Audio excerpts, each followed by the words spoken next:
Olá a todos, sejam muito bem-vindos ao nosso canal da Secretaria do Bem-Estar Social. Hoje, o segundo episódio do nosso podcast, vamos falar sobre o trabalho infantil. Para isso, nós temos aqui o Dr. Fausto, figura muito conhecida e queridíssima na nossa comunidade. Eu não vou nem me atrever a apresentá-lo, vou deixar que ele faça as apresentações. Muito bem-vindo e obrigado pela presença, doutor. Obrigado. Bom, para quem não me conhece, eu sou o Fausto Carvalho, Fausto Flor Carvalho, médico pediatra, tenho mestrado em educação, estou fazendo doutorado em psicologia e a gente tem tentado contribuir um pouquinho aí para a melhoria da qualidade da vida das crianças e dos adolescentes aqui em Itaí há quase 19 anos. Que bom, doutor.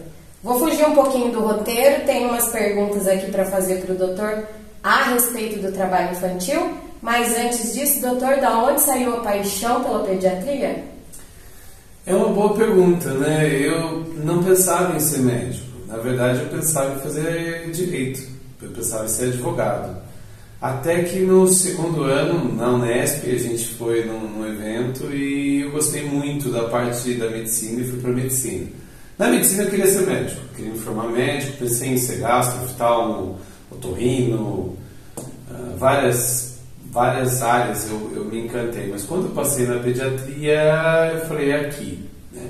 Hoje, olhando, né, com experiência também, depois de ter feito psicanálise, eu percebo que assim, na minha infância eu quase não fiquei doente, mas a minha irmã ficava muito doente, ficava muito internada. Eu acho que isso talvez tenha me motivado inconscientemente a estudar como não deixar a criança doente, como não deixar a criança internada e trabalhar com isso. Acho que foi isso.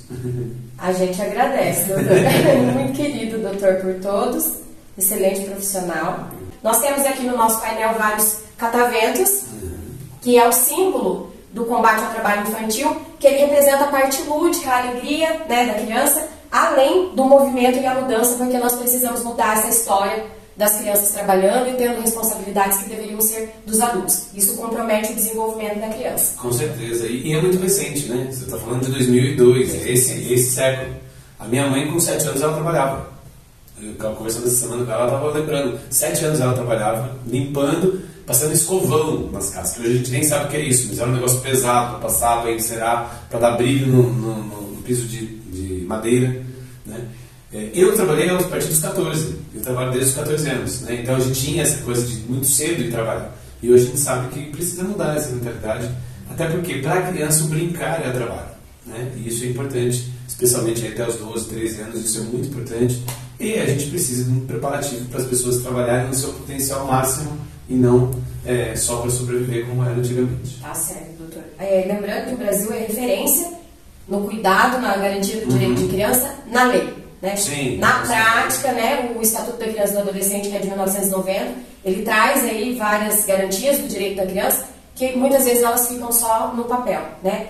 Como o doutor disse, hoje para se trabalhar é a partir de 14 aprendiz apenas, né? A partir de 16, sem trabalhos perigosos, insalubres, tem uma lista, né, de trabalhos. Pode ser feito. Isso. E a partir de 18, aí, mas enquanto isso a criança está protegida por lei e trabalho infantil é crime. É considerado crime. Sim. Vamos lá para as perguntas, doutor. Por que as crianças não devem trabalhar? Especialmente por isso, né? Quando a gente é muito novo, né, criança ali, na fase pré-escolar e na escolar, o mundo é muito lúdico, a gente precisa realmente trabalhar essa questão do que é fantasia, a imaginação, a criatividade, para poder desenvolver todo o potencial humano. Isso é uma coisa que as pessoas não veem, né? A criança está brincando de faz de conta, acha que isso é tonteira, besteira, é bobeira. Não! Aquilo é importante para ela estimular mesmo como ela vai ser como criança e também para a saúde mental dela, né? Quando a criança trabalha, né, brinca, trabalhando, né, vai ser brincar de casinha, brincar de professora, de advogado, não sei de que, de médico, ela está, na verdade, desenvolvendo habilidades e já testando algumas habilidades num mundo fantasioso, e isso é importante para a formação do nosso cérebro. Então a criança não deve trabalhar mesmo por conta disso. Não significa que a criança também não possa arrumar sua cama, enxugar uma louça, enfim, claro que com os devidos cuidados, né? Se eu fiz um churrasco e tem facas afiadas, o adulto vai cuidar dessas facas, não vai deixar a criança enxugando essas facas, por exemplo. Mas ela pode ter pequenas responsabilidades e isso é bom. Até bom para entender a questão do valor das coisas. né? Nós temos uma geração hoje que não entende o valor. Né? Teve um meme que apareceu esse dia na internet, uma moça de 21 anos fazendo uma birra como se fosse 3 anos, porque a mãe deu um iPhone 13 e não um iPhone 15 para ela. Primeiro que não era obrigação da mãe de, né, jovem de 20 anos, dar um iPhone. E quanto mais escolher, né? Isso não havia dúvidas lá atrás. A gente usava o sapato que a mãe comprava e estava bom. Se você gostasse ou não, o problema era seu, você se adaptava. Hoje a gente tem, graças a Deus, melhores condições em geral na sociedade, mas a gente precisa entender. A criança tem que ter a responsabilidade sim para entender valor. Quando eu pego lá, que nem em casa, os meus filhos ajudam a limpar as coisas, a caixinha de areia dos gatos. Eles eram remunerados por isso, mas com cuidado, com luva, Mas para quê? Para aprender que, puxa, para eu ajuntar dinheiro para gastar, eu tenho que gastar tempo, eu tenho que desenvolver isso. Então esse fator do trabalho é legal. Mas o que a gente não deve é tirar a questão da brincadeira e do estudar. Porque tem muita gente das gerações, da minha geração para trás, vamos dizer assim, que já são mais idosos, que às vezes tinha potencial de ser um advogado, um engenheiro, um médico e fazer um papel social muito relevante e que de repente teve que ser servente de pedreiro, teve que ser ajudante numa padaria, ou num açougue, ou num supermercado e ficou ali sem expectativa, sem perspectiva de aumentar a carreira, de alcançar novos postos. Então, nesse sentido, o trabalho deve ser evitado. Né? E é isso, né, que a lei já coloca. Até os 14 anos, foco total no trabalho. De 14 para 16, eventualmente, não é meu foco estudar, eu quero trabalhar, eu quero me profissional. Já tem a condição de aprendiz em algumas situações. Então a pessoa vai desenvolvendo, mas já com alguma maturidade e desenvolvendo, tendo espaço para desenvolver todo o potencial. Né? Antigamente a criançada ia para a roça com 6, 7 anos, né, carpir. Então isso é muito pesado e atrapalhava, porque você não tinha tempo de fazer tarefa, você não tinha tempo de refletir, não tinha tempo de brincar. Né? Hoje você tem essa garantia e a gente deve ser dado. Mas isso não significa, né, principalmente para os pais, que a criança também tem que ser um reizinho em casa e não fazer absolutamente nada. Não. Ela pode colaborar com os afazeres domésticos, até porque todos convivem, todos precisam aprender a importância do que é coletivo, né? Não só do que é meu. Eu tenho que entender e contribuir para aquilo que é da família toda. Nós temos, eu acho que uma faixa de pessoas muito grande que hoje tem 60, 50, 70 anos, que não terminaram o ensino fundamental porque tinham que trabalhar para ajudar, né, doutor? E eu acho muito importante frisar isso, que as famílias acham, né, até a criança às vezes usa disso, fala assim, eu não posso trabalhar, não posso fazer nada. Pode contribuir em casa, sim, faz bem, estimula a responsabilidade que a criança tem que ter, porque a vida lá fora não é fácil, então a gente tem que ir ensinando eles aos poucos. O que a gente não pode fazer é transferir a responsabilidade, o manejo ali do sustento da casa para uma criança. Nós não temos aqui no interior, mas nas cidades grandes, as crianças deixam de ir para a escola, né? Deixam de ter lá um momento de esporte, de cultura, de lazer, para estar no farol, porque é aquele dinheiro que sustenta a casa. Sim. Isso é crime, é proibido, mas a criança pode e, do meu ponto de vista, deve colaborar com a organização da casa. Com certeza, isso a gente é totalmente favorável, né? Tem que participar, porque faz parte da família, ela tem que entender que cada um tem a responsabilidade. No livro que eu escrevi, eu comento sobre isso, né? Que Abraão vai lá para a montanha junto com Isaac é um adolescente, Abraão já é idoso. Abraão leva a faca e o fogo, que são as coisas perigosas. Mas a lenha que é pesada, é Isaac que leva, né? Então, hoje a gente chamaria o conceito tutelar com Abraão, né? Poxa, que isso? Vai matar o filho, né? Levando ainda. Tudo bem que é um contexto diferente, mas aquilo que não machuca, mas mesmo que é responsabilidade, é do adolescente. Aquilo que é perigoso, esse é do adulto. E é isso mesmo, a gente pode ir fazendo pequenas atividades no dia a dia, pequenas situações que a criança vai colaborar. Mas é importante, a criança tem que ter o espaço para brincar, porque na brincadeira que ela desenvolve toda a parte mental dela, que se organiza, e ela tem que ter o espaço para estudar. Né? Estudar demanda tempo, demanda qualidade, demanda ambiente calmo, né? Estudar precisa disso. E é necessário que ela tenha potencial. Eu tinha um professor que falava pra gente, todos vocês, talvez, algum de vocês poderia ser o melhor jogador de rugby do mundo. Só que como vocês nunca viram uma bola de rugby, não sabem o que é um campo de rugby, nunca jogaram rugby, perderam a chance. Né? E é isso, a gente tenta preservar a criança de trabalhar para que ele possa desenvolver o melhor potencial dele.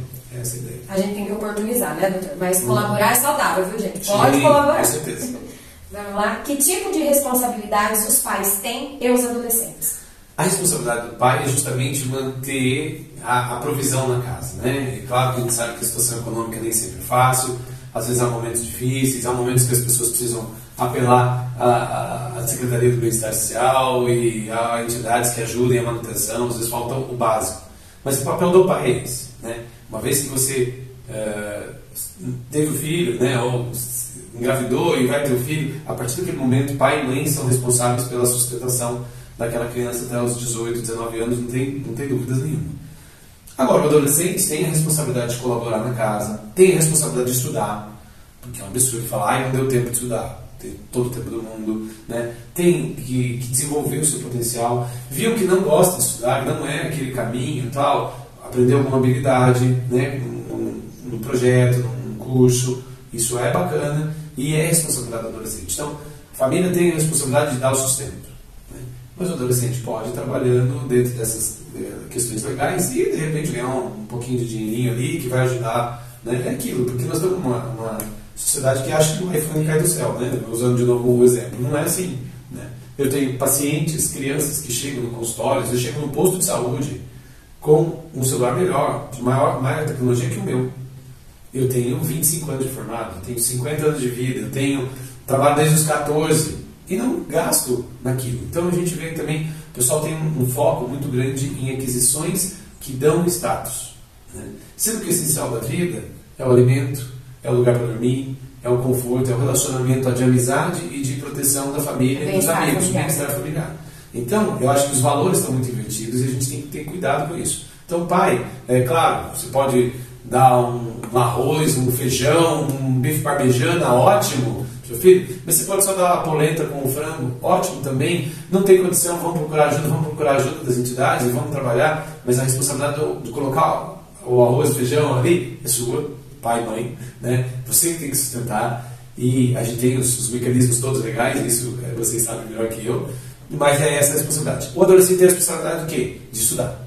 Isso é responsabilidade. Não é para ficar pulando o muro da escola e fazer radiário, não. É estudar. Não está a fim de estudar? Opa, vamos começar a colocar alguma coisa para você aprender, mas dentro desses cuidados, né, dentro da responsabilidade e dentro das faixas etárias que são legais. Nesse sentido, doutor, eu acho que nós pais perdemos um pouquinho a mão, porque lá atrás, logo ali, né, era muito difícil, as coisas eram muito difíceis, teve uma aquisição, era um desejo tão grande, às vezes alguma coisa, e era muito difícil ter. Sim. E aí a gente criou essa faixa, essa sociedade do eu vou dar para o meu filho tudo que eu não tive. Sim. E aí eu acho que a gente perdeu um pouquinho a mão, porque a gente estabeleceu nos nossos filhos que as coisas são fáceis, e elas não são fáceis, eles têm que entender o valor das coisas, né? Eu, esses dias atrás, uns meses atrás, a Juliana fez um livro no meu guarda-roupa, porque eu sou muito apegado e eu tenho dificuldade em duas coisas, assim, de... Não que eu use mais, mas tá lá e eu, mas ela doou uma camisa que eu tinha, que foi a primeira camisa que eu comprei.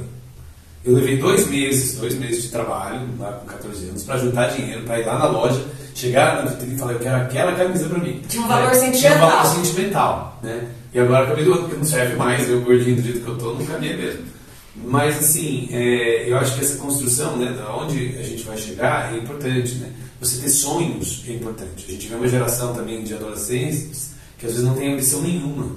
Acho que a vida é TikTok, né? Que tudo é para agora, tudo é rapidinho e é o que tem aqui. E quer ostentar, não quer viver, né? Eu acho que a família tem esse papel de ensinar os valores. E os valores principais são esses, né? A provisão mínima, a questão do afeto, do carinho, né? Do bem-estar, desenvolver saúde, né? Através da atividade física, né? De ter uma alimentação dentro do possível adequada, né? De repente ensinar, por exemplo, eu tenho dificuldade financeira para comer. Tá, você vai numa loja de agropecuária, sementes e mudas ali são baratíssimas e a gente pode ter um terreno ali ou ter um espaço de terra e começar a construir. Mas eu vou criar alface. Tá, mas é importante até para o adolescente aprender a manusear isso, ver que a comida não vem do nada. As coisas não caem do céu, elas são trabalhadas. Então é importante a gente fazer esse desenvolvimento e eu acho que sim, a gente perdeu muito a mão, né, de dar tudo muito fácil. Nós fomos para os extremos, né, doutor? Trabalhava-se muito jovem, saía da escola, agora nós estamos na outra ponta. As coisas vêm muito fáceis e a escola eu posso levar de qualquer forma. Sim. Então nós ficamos nos extremos, né? A gente precisa, vamos dizer... Encontrar o equilíbrio. Repensar isso, porque a sociedade, para a gente doutor, nós precisamos de cientistas, Sim. né? A geração vai passando, nós precisamos de novos cientistas, novos professores, novos pesquisadores, engenheiros. A falta na parte tecnológica. TO, terapeuta ocupacional, está em falta em todo lugar, professores de história, geografia e artes. Sim. Então nós temos aí um nicho muito grande de profissionais no mercado que a gente precisa preparar. E o adolescente, não vamos generalizar, né, gente? Uhum. Mas o adolescente hoje quer ser youtuber. É isso. Então nós, né? Sucesso na rede social. Vamos pelo caminho mais fácil. Vamos lá, próxima pergunta. Como é a realidade em outros países, doutor? É bem variada, né? Os países mais desenvolvidos, especialmente você olha Estados Unidos, Europa, Japão, você tem realmente uma evitação que a criança trabalha antes dos 16 anos. 16 anos normalmente é o período mais habitual da lei autorizar a criança a começar a aprender. Porque cada país Cada determina país tem a sua lei. lei. Tem país que falam em 15, 14, tem país que falam em 18, mas a média seria em torno dos 16. Mas o que a gente vê é isso, principalmente na Europa, eles têm um olhar muito do ensino básico, é básico para todo mundo, fundamental, é básico para todo mundo. A partir do ensino médio, quem já tem notas boas vai estudando para as suas áreas de faculdade e quem não tem já vai se capacitando em algum curso técnico. Isso a gente está ainda muito aquém no Brasil. Mas mesmo quem está no curso técnico, que vai para fazer alguma atividade e tal, vai por volta desses 15, 16 anos para ter alguma atividade prática, também sob supervisão, sob cuidado. Né? Claro que quando você olha, por exemplo, para a África, que é uma pobreza absurda, tem crianças trabalhando desde pequeno.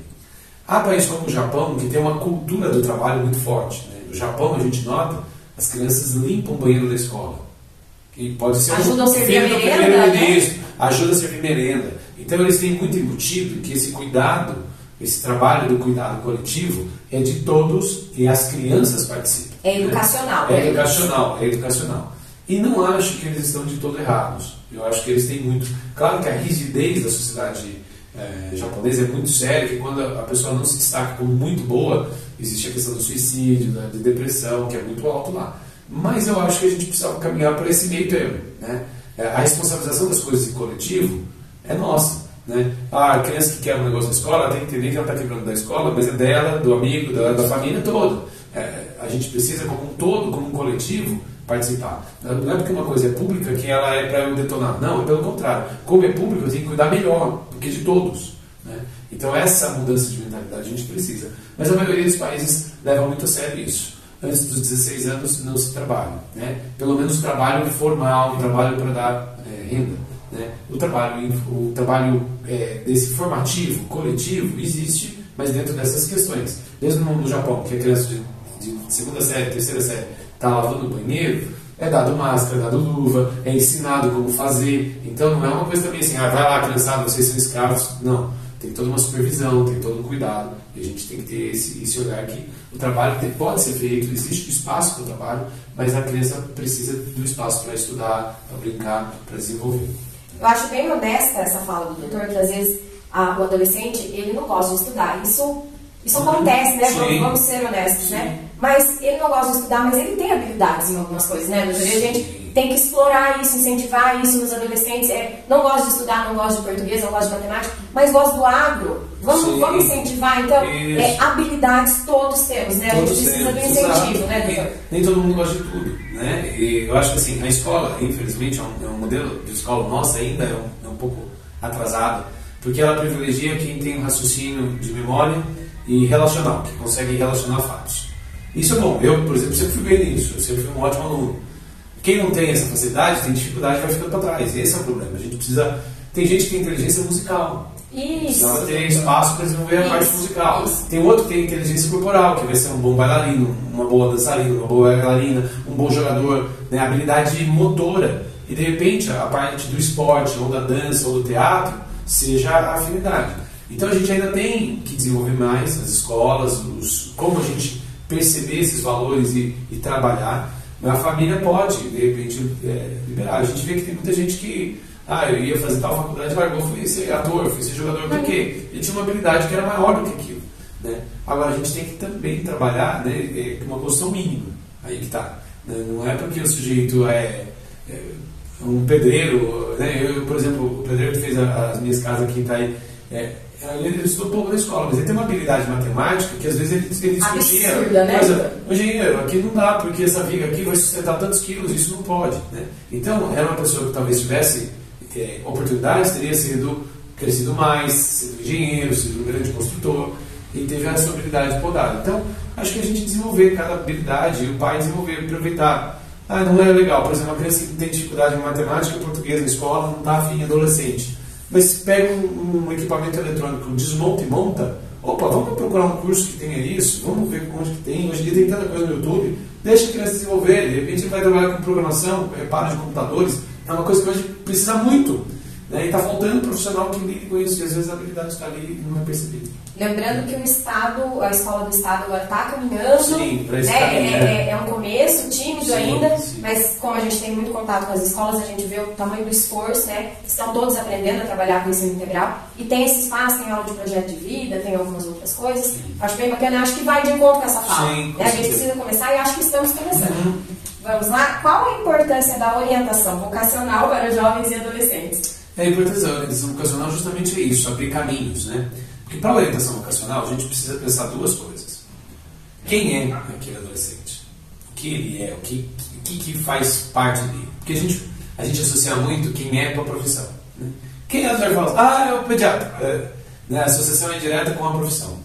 Mas como é que é o adolescente que não tem profissão, ele se identifica? Né? Então quem ele é? Quais os gostos e os desgostos? Né? Então o que ele realmente gosta, o que ele não curte? Né? Por exemplo, eu tenho um filho que está fazendo medicina, né? Foi mais ou menos trilhando a mesma trajetória minha. O outro, ele fala, eu gosto de matemática, eu gosto de história, eu gosto de literatura, eu gosto de física, eu odeio biologia, eu odeio ciências, eu não quero ser médico. Ótimo! Ele já identificou o que ele gosta e o que ele não gosta. Então, esse processo da criança saber quem é fundamental, a orientação vocacional ajuda muito isso. E depois, dentro do que eu sei, que eu gosto, quais as minhas habilidades? Eu tenho mais habilidade manual? Eu tenho mais habilidade verbal, eu tenho habilidade de contato social. Eu não gosto de contato social, eu gosto de ficar quietinho no meu canto, talvez trabalhando no home office.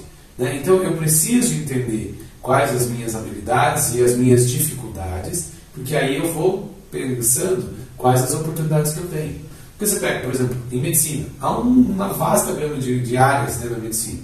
Tem gente que gosta de pediatria, tem gente que odeia pediatria, vai ser geriatra, cuidar dos velhinhos. Tem gente que gosta do microscópio, vai ser patologista e ficar o dia inteiro vendo lâmina. Tem outro que não gosta de contato social, está lá no raio-x, olhando tomografia, dando laudo. Então, há oportunidade para todos em quase todas as áreas, mas eu preciso entender a habilidade.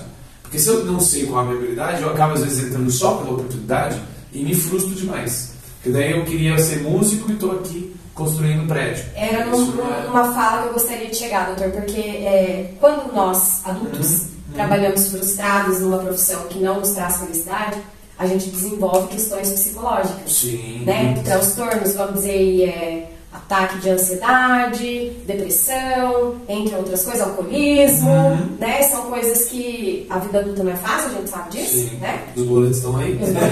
Como diz meu filho, você tem conta para pagar no final do mês. Isso. Então, a gente precisa rever mesmo esses conceitos. Sim. Que a gente tem que ir de encontro com o nosso interior, com as Sim. habilidades, com o que a gente tem mais afinidade. Isso. E a gente precisa ter saúde, né, doutor? Saúde Exato, é tudo. saúde é tudo. E não significa também que a gente vai conseguir o tempo todo trabalhar exatamente naquilo que a gente gosta. Isso também é importante, porque nós estamos numa coisa tão de prazer hoje em dia na sociedade, que assim, não, eu tenho uma habilidade para ser cantor de ópera, eu só vou me realizar como cantor de ópera. Não, você pode carregar umas pedrinhas aí cantando. Então, às vezes, a gente precisa trabalhar em trabalhos aparentemente menores, mas para construir um sonho maior. Né? Eu fiz aula de inglês dos 8 aos 14 anos. Então, quando eu cheguei com 14 anos, eu tinha terminado todos os livros de inglês de um curso. E daí eu fui convidado para continuar lá na escola dando aula. Então, eu fazia aula, né, no ensino médio, e depois, na faculdade, eu fazia faculdade e dava aula de inglês terça e quinta à noite e sábado de dia. Ué, mas o que tem em inglês? Não tem aparentemente a ver. Mas é uma paixão, é uma coisa que eu gosto. Eu gosto de falar, gosto de comunicar. Gosto da língua inglesa, gosto de português, gosto de espanhol. Sabia fazer aquilo e aquilo me ajudou a construir um sonho maior. Então é legal isso. E se você tem esse foco, você sabe qual é o seu propósito ou aonde são as suas habilidades, você pode temporariamente às vezes trabalhar numa coisa que não é tanto a sua habilidade, mas para construir um sonho. Agora, quando eu não sei nem qual é a minha habilidade, quem eu sou, Daí eu me frustro demais, e é onde vem o adoecimento. E aí o respeito com isso, doutor, porque o doutor acabou de falar, um filho quis ser médico, o outro não quer. Muitos pais têm essa questão de, não, você tem que ser médico, você tem que estudar lá na universidade que eu estudei, ou a família não tem, o pai não estudou, a mãe não estudou, você tem que ser advogado, você precisa ser advogado. Né? E aí a gente coloca isso na cabeça e a gente vai fazendo com a criança desde pequenininho, você precisa ser. Projeta sonhos na gente e nos outros, a gente tem que tomar cuidado com isso. Eu sempre fui um esportista frustrado. Eu adoro esportes. Quando eu fico no final de semana em casa que eu não vou fazer nada, pode ter certeza que a TV está no canal de esportes. Eu adoro, vejo de tudo. De atletismo a badminton. Eu assisto de tudo, gosto de tudo. Mas eu nunca fui um bom esportista. Eu sou muito competitivo, mas nunca fui bom. Nunca fui bom em nada. Futebol, basquete, vôlei, nada. Me destacar. Era um gosto, mas não era uma aptidão. Não era aptidão. O Rafael, que é o meu filho que está fazendo medicina, ele tem aptidão. Mas ele já não gosta tanto. Então ele joga, participa, está jogando basquete pela faculdade, mas não é aquela coisa. E eu, no começo, na adolescência dele, aquilo me dava um negócio, porque eu comecei a pensar, peraí, eu estou querendo projetar nele a minha frustração. Daí eu parei de falar. Deixa ele fazer do jeito que ele quer. Se lá na frente ele se arrepender, tudo bem, mas deixa ele. Por quê? Ele começou o karatê, o sensei já veio, nossa, ele é ótimo, pode ser um campeão brasileiro, não sei o quê. O basquete, o pessoal, nossa, ele é muito bom. O futebol, ele é bom nisso. Então, mas ele não quis curtir. Tinha habilidade, mas não era habilidade, mas não é o gosto. Então a gente tem que também ter cuidado com os pais de não projetar essa coisa de eu querer projetar a minha frustração, o meu desejo no outro. Claro que a gente tem as nossas preferências, coisas, a gente pode dar opinião e pode orientar, mas a gente não projetar. Esse é um cuidado que a gente tem que ter. É importante porque a saúde mental, a gente vê o quanto vem crescendo, e isso nós estamos falando, né, de criança, de adolescente, de adultos, de idosos. A saúde mental pegou muito forte, que eu acho que é um tema bom pra gente conversar num próximo podcast, né? Doutor, nós vamos encerrando por aqui. Aqui no nosso painel tem a frase: criança não trabalha, criança dá trabalho. Vou explicar, porque a criança não deve trabalhar, como disse o doutor na fala perfeita, para o desenvolvimento adequado. E para nós pais, eles dão trabalho, mas não é um trabalho do bem, gente, não é um trabalho do mal. Mas eles requerem, né, da gente muito cuidado. Então isso dá trabalho, mas eles não devem trabalhar pelo desenvolvimento. Vou deixar a fala aberta para o doutor, por favor. Não, só para encerrar, é como uma planta, né? Por exemplo, pega um eucalipto que cresce super rápido, né? Quem trabalha com eucalipto sabe. São 6 anos lá para você coletar, colher legal. Mas o primeiro ano é muito trabalho. É formiga, é praga, não sei o que, você tem que cuidar. Segundo ano dá menos trabalho. Chega um momento que às vezes você dá menos trabalho, né? Criança é isso, o bebezinho dá muito trabalho, demanda muita coisa, né? Primeiro, segundo, terceiro ano de vida é extremamente desgastante. As mães e os pais ficam cansados, especialmente as mães, né? Mas depois a gente ainda tem que manter a orientação. Não é que vai crescer lá na natureza sozinho, né? O pai precisa participar da vida do filho. A mãe precisa participar. E participar não é só fez a tarefa, não sei o que, é olhar no olho, ver o comportamento, ver como é que está, que atitude que tem. Agora, esse trabalho tem fruto lá na frente, né? É um investimento que a gente faz na vida deles e das próximas gerações. A gente espera e trabalha para isso, para que os filhos nos superem, né? Para que aí a gente tenha uma sociedade melhor, mais igualitária, mais desenvolvida, com um maior potencial. E esse é o nosso desejo. Então, deixe seu filho trabalhar em coisinhas na casa, não trabalhar formalmente, trabalho formal não, antes dos 16, né? Tenha aptidão, não está indo bem na escola, a partir dos 14, pensar em habilidades, né? Mas contribuir para que eles desenvolvam o seu maior potencial possível. Doutor, agradeço. A gente sabe o quanto é difícil para um médico conseguir encaixar na agenda. Doutor Fausto é uma figura que sempre está presente nos trabalhos da assistência, vem participar de palestras, de conferências, é muito nosso parceiro. Eu agradeço muito, viu, doutor? Eu que agradeço a oportunidade. Gente, muito obrigada. Reforçando o clichêzinho, né? Curte, comenta, compartilha, porque a gente precisa de engajamento, nossas campanhas precisam ser conhecidas, a população tem que ser conscientizada. Então vamos ajudar compartilhando. Muito obrigada pela participação de vocês.